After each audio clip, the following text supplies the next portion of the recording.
पुनः अपने जो चर्चा हम कर रहे थे वहीं आप पुनः आ जाएं।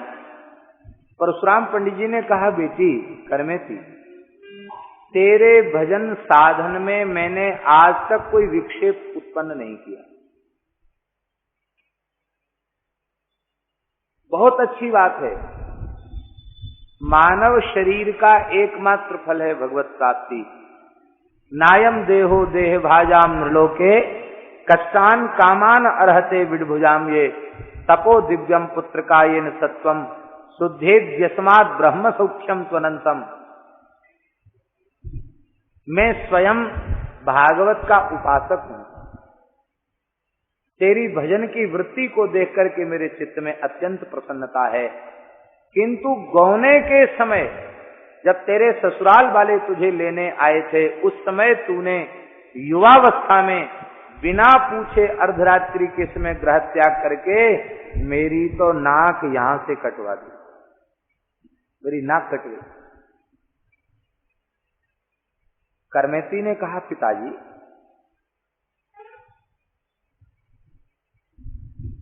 आप कहते हैं कि हमारी नाक कट गई,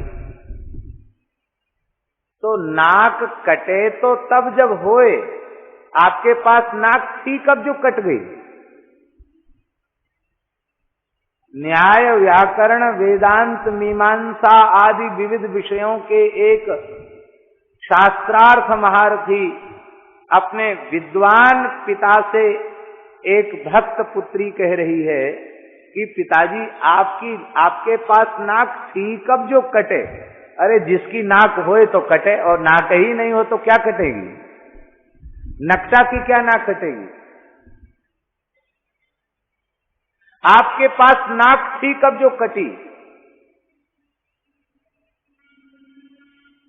किसी व्यक्ति को नक्शा कह देना ये बहुत बड़े उसके लिए अपमानजनक बात है।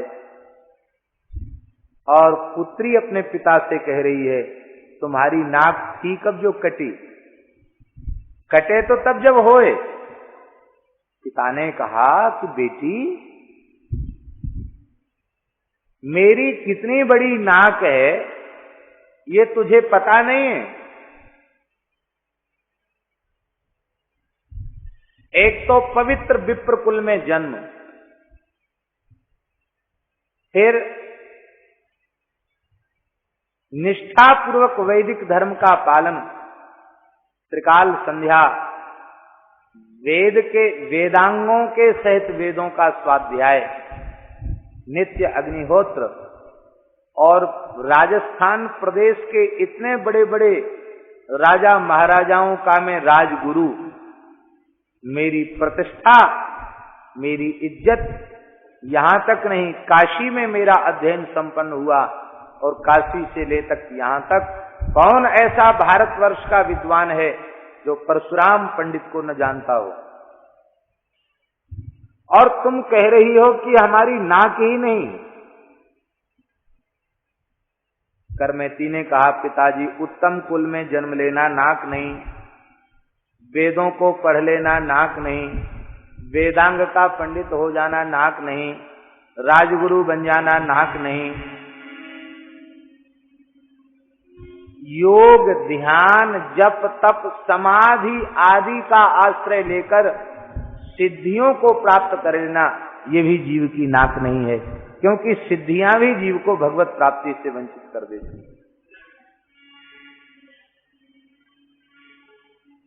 लौकिक पारलौकिक कोई भी उपलब्धि, कोई भी पद प्रतिष्ठा महत्व नाक कहलाने लायक नहीं है। पंडित जी बोले कि हम तो इसी को नाक समझते थे, हमारा इस दिशा में ध्यान नहीं गया।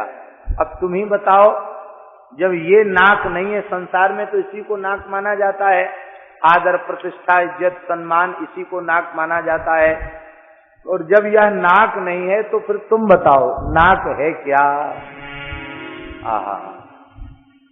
करमेती बाई ने कहा, कही तुम कटी नाक कटे यदि होय जो पे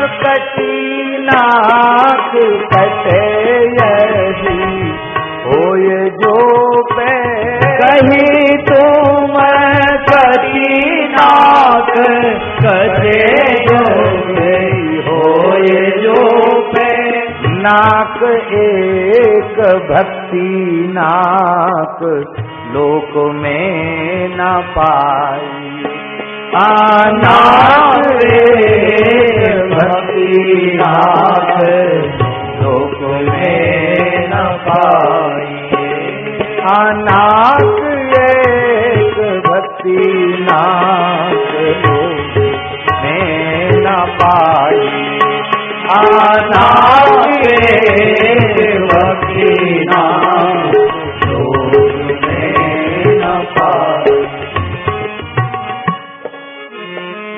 कही तुम कटी नाक, तुमने कहा नाक कट गई, तो कटे यदि होए जो पे, यदि होए तब तो कटे, तो नाक है क्या?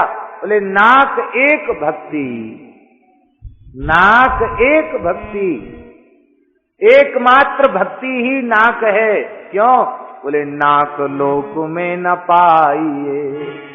नाक लोक माने स्वर्ग, स्वर्ग के देवताओं को भी भक्ति दुर्लभ है, इसलिए सच्ची नाक तो भगवत भक्ति है। और भक्ति का स्वरूप क्या है? परसों हमने निवेदन किया था भक्ति के स्वरूप के संबंध में। भक्ति को गोस्वामी श्री तुलसीदास जी महाराज ने मणि कहा। राम भगति मणि उर्वश जाके दुख लवलेश न सपने ताके, भक्ति को मणि कहा। और श्री राम नाम को भी मणि कहा। राम नाम मणि दीप धर जीह देहरी द्वार तुलसी भीतर बाहिर जो चाहसी उजियार। इसका मतलब है श्री नाम महाराज और भक्ति ये दो नहीं है, नामानुराग को ही भक्ति कहा है गोस्वामी जी ने। इसलिए करमेती बाई कह रही है कि भगवन नाम ही नाक है, भगवन नाम में अनुराग, भगवन नाम के प्रति प्रेम, भजन में प्रेम, इसी का नाम है नाक। और आपका तो पद प्रतिष्ठा में प्रेम है, संसार की वाहवाही में प्रेम है, रुपए पैसों में प्रेम है, मान बढ़ाई में प्रेम है, आपका भगवान के पावन नाम में प्रेम नहीं है। इसलिए आप चाहे जितने बड़े पंडित रहे आओ, पर आपकी अभी नाक है नहीं, आपके पास नाक नहीं। भैया दुनिया की सारी विशेषताएं, सारे दिव्य गुण किसी को प्राप्त हो, सबसे बड़ा धनी मानी हो, सबसे बड़ा रूपवान हो, सबसे बड़ा गुणवान हो, सबसे बड़ा विद्वान हो, यदि भगवान नाम में प्रेम नहीं है तो श्री चैतन्य महाप्रभु जी ने तो यहां तक कहा विद्या वधु जीवनम, विद्या रूपी वधु का जीवन है भगवान नाम। इसका मतलब है वेद शास्त्र पुराणों का मर्मज्ञ पंडित विद्वान भी यदि भगवान नाम में अनुराग नहीं करता है, भगवान नाम का जप नहीं करता है, भगवान नाम में उसकी श्रद्धा नहीं है, तो उसकी विद्या वैधव्य दोष से ग्रस्त है, वो मंगल सौभाग्य चिन्हों से रहित है। विद्या की ज्ञान की सार्थकता इसी में है, भगवान नाम में प्रेम। महाराज बुरा नहीं मानना, बहुत से लोग ऐसे भी पैदा हो गए हैं इस कलिकाल में जो लोगों से कहते हैं अरे राम राम जपना, श्री राम जय जय राम करना, हरे रामा हरे कृष्णा करना, ये तो प्राइमरी साधन है, ये तो प्राथमिक साधन है। कहाँ झाल मजीरा कूटने के चक्कर में पड़े हो, भगत बनना चाहते हो, चलो सीधे तुमको परमात्मा बना देते हैं, भगवान बना देते हैं, ब्रह्म बना देते हैं।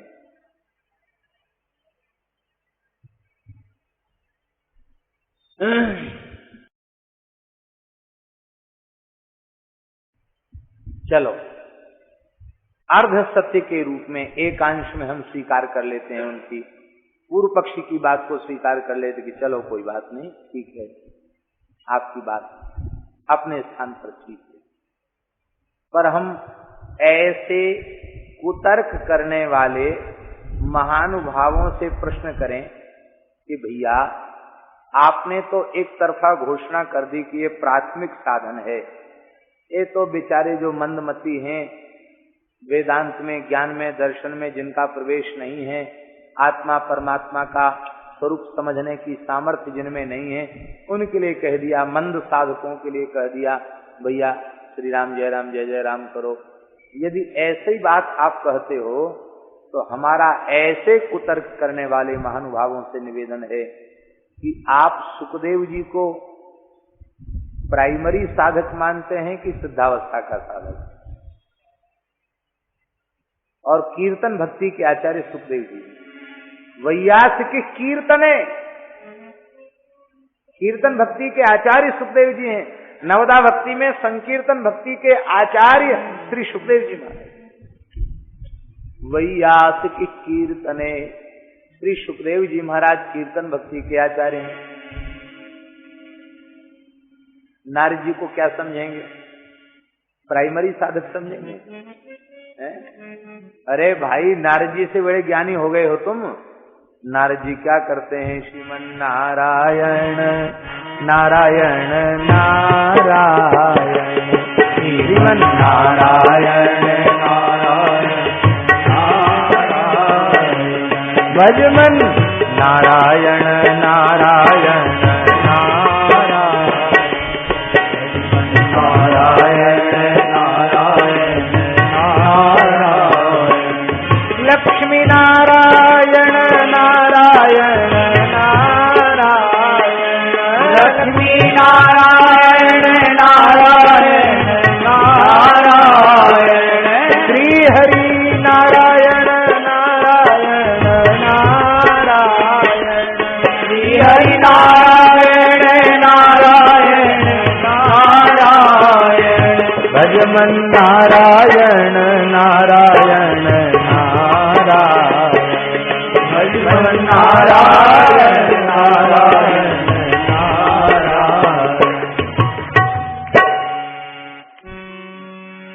नारद जी खुद कह रहे हैं, देवदत्ता मिमां वीणां स्वर ब्रह्म विभूषितां मूर्छयित्वा हरिकथां गायमानश्चराम्य। हमारी वीणा, उस पर लोकगीत नहीं गाए जाते हैं। स्वर ब्रह्म, नाद ब्रह्म, भगवान नाम संकीर्तन से विभूषित हमारी वीणा है। नारद जी कह रहे हैं। देखो यहां नारद जी वीणा बजा रहे हैं, इधर नारद जी वीणा बजा रहे हैं। हनुमान जी महाराज को आप क्या समझेंगे? हनुमान जी प्राइमरी साधक हैं। अरे राम जी ज्ञानी नाम अग्रगण्यम, ज्ञानियों में अग्रगण्य हनुमान जी क्या करते हैं? हनुमान जी कीर्तन करते हैं, और ऐसे वैसे कीर्तन नहीं करते हैं। हमारे शास्त्रों में तो लिखा है, यदरोम कूपे ध्वनिमुल्लसंतम श्री राम जय जय राम। हनुमान जी जब करताल लेकर कीर्तन करने लग जाते हैं तो उनके रोम रोम से श्री राम जय राम प्रकट होता है। स्वर्ण शैलाभ देह श्री हनुमान जी महाराज जब कीर्तन करते हैं तो उनके रोम रोम से भगवान नाम का गुंजन होता है। चलो ठीक है, भगवान शंकर को आप क्या समझेंगे?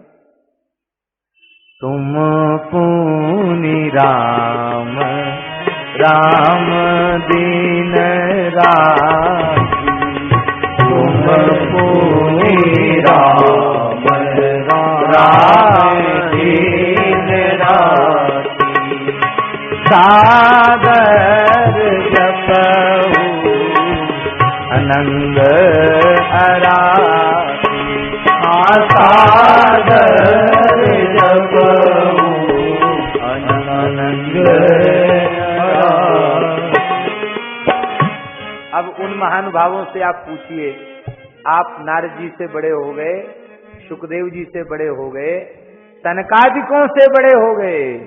सनकादिकों के संबंध में तो कहा गया, सदा वैकुंठ निलया